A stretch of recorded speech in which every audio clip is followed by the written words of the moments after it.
अक्सर देखा गया है जब भी कोई वैकेंसी निकलती है तो उस टाइम पर एक कॉल जरूर बढ़ जाती है। और वो कौन सी कॉल होती है? उस पर्टिकुलर वैकेंसी में जिस भी कोर्स की रिक्वायरमेंट होती है उस कोर्स के लिए।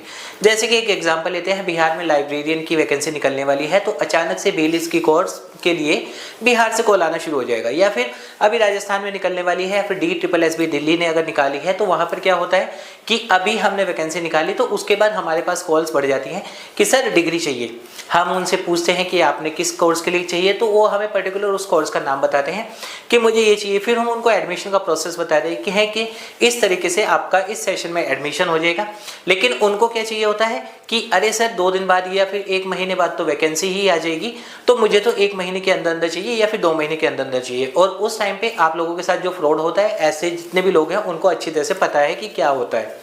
तो कभी भी अगर आप ये वाले काम करते हैं तो उसमें नुकसान किसका होता है? सिर्फ और सिर्फ आप लोगों का। और रीज़न क्या है कि हाँ, जैसे हम कहते हैं कि हम कभी भी किसी चीज़ की ज़रूरत अगर हमें है तो हम सिर्फ और सिर्फ तब लेने की सोचेंगे जब बिल्कुल हमें ये लगेगा अब 2 दिन में मिल जाए, 1 महीने में मिल जाए, 1-2 महीने में मिल जाए।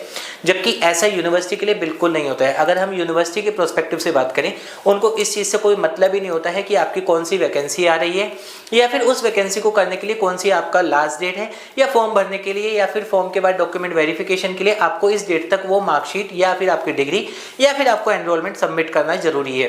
तो कभी भी जब भी आप कोई एडमिशन लेते हैं तो एडमिशन उस टाइम पर बिल्कुल भी ना लें। और वैसे तो ये है कि अगर मैं आपको ऑनेस्टली बोलूँ, मेरे को तो ये भी समझ में नहीं आता है कि जब हमारे पास कोई कॉल करता है और बोलता है कि सर 2 महीने में वैकेंसी आ रही है और मुझे इस कोर्स के लिए डिग्री चाहिए या फिर इस कोर्स में एडमिशन चाहिए, तो किसी भी वैकेंसी में अगर एक एग्जांपल लेते हैं, लाइब्रेरियन की ही वैकेंसी है, अभी 2 स्टेट में आ रही है, भले ही हम बिहार की बात करें या राजस्थान की। अब वहाँ पर 2 से 3 महीने के अंदर अंदर वैकेंसी आ जाएगी। उसके बाद एंट्रेंस एग्जाम होगा, एंट्रेंस एग्जाम जो क्लियर कर लेगा उसके बाद उसको मार्कशीट या डिग्री की जरूरत होगी। अब जो इंसान अगर 2 महीने पहले उनको उस चीज़ का भी नहीं था कि ये वाला कोर्स मुझे करना है, और वो 2 महीने बाद गवर्नमेंट का एक जो है एग्जाम निकालेगा, एंट्रेंस एग्जाम बोल सकते हैं उसको, या फिर हाँ ये है सिलेक्शन के लिए जो एग्जाम है, और वो इतना आसान भी नहीं होता है कि आपने बस आज फॉर्म भरा और कल ही आपको वो जो है आप सिलेक्शन हो जाएंगे या फिर आप वो एग्जाम क्लियर कर लेंगे। इतना तो आसान आज तक किसी भी गवर्नमेंट जॉब का कोई एग्जाम हुआ ही नहीं है। फिर बात करते हैं कि जब भी कोई फॉर्म निकलते हैं, फॉर्म निकलने में एक स्टूडेंट होते हैं वो जो कि पिछले 1 साल से 2 साल से उस चीज़ की तैयारी कर रहे हैं, और दूसरे उस टाइप के होते हैं जो ये कह रहे हैं कि अरे वैकेंसी निकल चुकी है तो अब मेरे को ये कोर्स करना है। आप खुद सोचिए कि उस कोर्स को करने का आपको कोई फ़ायदा होगा? आप वो भले ही चाहे बस ये है कि किसी भी यूनिवर्सिटी में फ़ी डिपॉजिट करके और आपको वो मार्कशीट मिल जाएगी, क्या वो आपके किसी काम आने वाली है? या आपको ऐसा लगता है कि आप इतने ज़्यादा इंटेलिजेंट है या फिर हाँ आपका IQ लेवल इतना अच्छा है कि आप 2 महीने के अंदर किसी भी गवर्नमेंट जॉब को क्रैक कर सकते हैं? तो कभी भी अगर इस तरह के स्कैम से आपको बचना है तो इस चीज़ का तो कभी भी वेट मत कीजिए कि हाँ जब वैकेंसी आएगी हम तब उस कोर्स को करेंगे। और अगर आप सच में ऐसे ही सोचते हैं कि मेरे दोस्त ने, मेरे पापा ने, मेरे किसी जानकार ने और ये बताया कि ये वाली वैकेंसी आ चुकी है तो इसमें अगर आपको इस डिग्री की रिक्वायरमेंट है, अगर आपने ये कोर्स कर लिया, ये डिग्री कर ली तो आपको जॉब के लिए आसानी हो जाएगी। दोस्त, ऐसा करना बिल्कुल गलत है। अगर आप ऐसा करते हैं तो इससे तो अच्छा आप वो कोर्स ही ना कीजिए। और कभी भी होता है, और एक और चीज़ देखी गई है कि अभी वैकेंसी आई है तो आप उस कोर्स के लिए पीछे भागेंगे, हर किसी को बोलेंगे कि हाँ ये वाला कोर्स कर लीजिए, ये वाली वैकेंसी आई हुई है। लेकिन जहाँ वो वैकेंसी गई उसके बाद आपको ये लगता है कि अब जिंदगी में कभी दोबारा वो आएगी ही नहीं, क्योंकि क्या है कि अभी वैकेंसी आई थी तो अभी तो मेरे को वो कोर्स करना है, लेकिन जहां वो वैकेंसी चली गई उसके बाद तो उसकी कोर्स की कोई वैल्यू ही नहीं है, या फिर वो कोर्स ऐसा है जो कि हाँ इंडिया में खत्म हो जाएगा, या उस कोर्स के लिए आगे जाके कोई वैकेंसी जॉब की जरूरत होगी ही नहीं। कभी भी जब आपको कोई कोर्स करना है आप कुछ मत कीजिए, ये मत सोचिए कब वैकेंसी आएगी कब नहीं आएगी। आपको जो भी करना है टाइम से कीजिए। टाइमली करने के बाद अपना एक एम होता है हर किसी का कि मुझे अपनी लाइफ में ये करना है, तो अगर आप वो एम लेके चल रहे हैं कि मुझे ये करना है तो उसके लिए क्या क्या डॉक्यूमेंट आपको जरूरत पड़ने वाली है वो शुरू से अपने तैयार रखिए। आप लोगों को एक एग्जांपल देता हूं कि अभी क्या है कि दिल्ली में इंस्पेक्टर के लिए या फिर सब इंस्पेक्टर के लिए वैकेंसी निकली थी।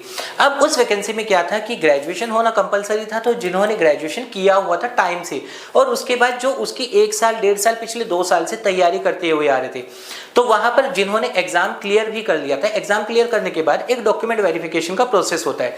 जब वो डॉक्यूमेंट वेरिफिकेशन में गई तो वहां पर जब डॉक्यूमेंट वेरिफिकेशन की एक चेकलिस्ट होती है जो कभी भी जब आप फॉर्म भरते हैं उस टाइम पर भी होता है, तो वहां पर आपको जान जानकर हैरानी होगी 3 से 4% स्टूडेंट का जो है डीवी में सिलेक्शन इस वजह से नहीं हुआ क्योंकि उनके पास सिर्फ और सिर्फ ड्राइविंग लाइसेंस नहीं था। यानी उनके पास डॉक्यूमेंट्स भी पूरे थे, जो क्वालिफिकेशन थी वो भी पूरी थी, जो उनको एग्जाम निकालना था वो एग्जाम भी क्लियर कर चुके थे। तो आखिरी में आके किस चीज़ पे अटके कि सिर्फ उनके पास जो है एक रिक्वायरमेंट थी कि ड्राइविंग लाइसेंस चाहिए, वो ड्राइविंग लाइसेंस उनके पास नहीं था। हो सकता है उन्होंने भी क्या किया होगा कि अच्छा अब मेरा 16 तारीख को या 17 तारीख को डीवी के लिए बुलाया हुआ है, तो अब मैं 1 तारीख से कोशिश करता हूं कि मेरा लाइसेंस मिल जाए। एक गवर्नमेंट का रूल होता है तो उसके अकॉर्डिंग भी 1 से 2 महीने 3 महीने जो आपका पूरा प्रोसेस लगता है उसको फॉलो करने के बाद ये चीज़ें मिलती हैं। इसी तरह से अगर हम कोई कोर्स की बात करते हैं कि 1 साल का कोई कोर्स है, वो अब आप ये सोचते हैं कि वैकेंसी आ चुकी है तो अब मेरे को 1 महीने में मिल जाए, 2 महीने में मिल जाए।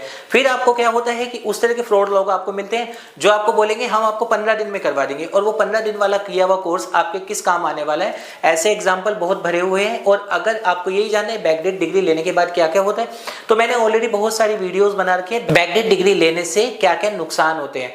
तो ये है कि कभी भी इस चक्कर में बिल्कुल मत पड़िए अब वैकेंसी आई है तो ही मेरे को ये कोर्स करना है।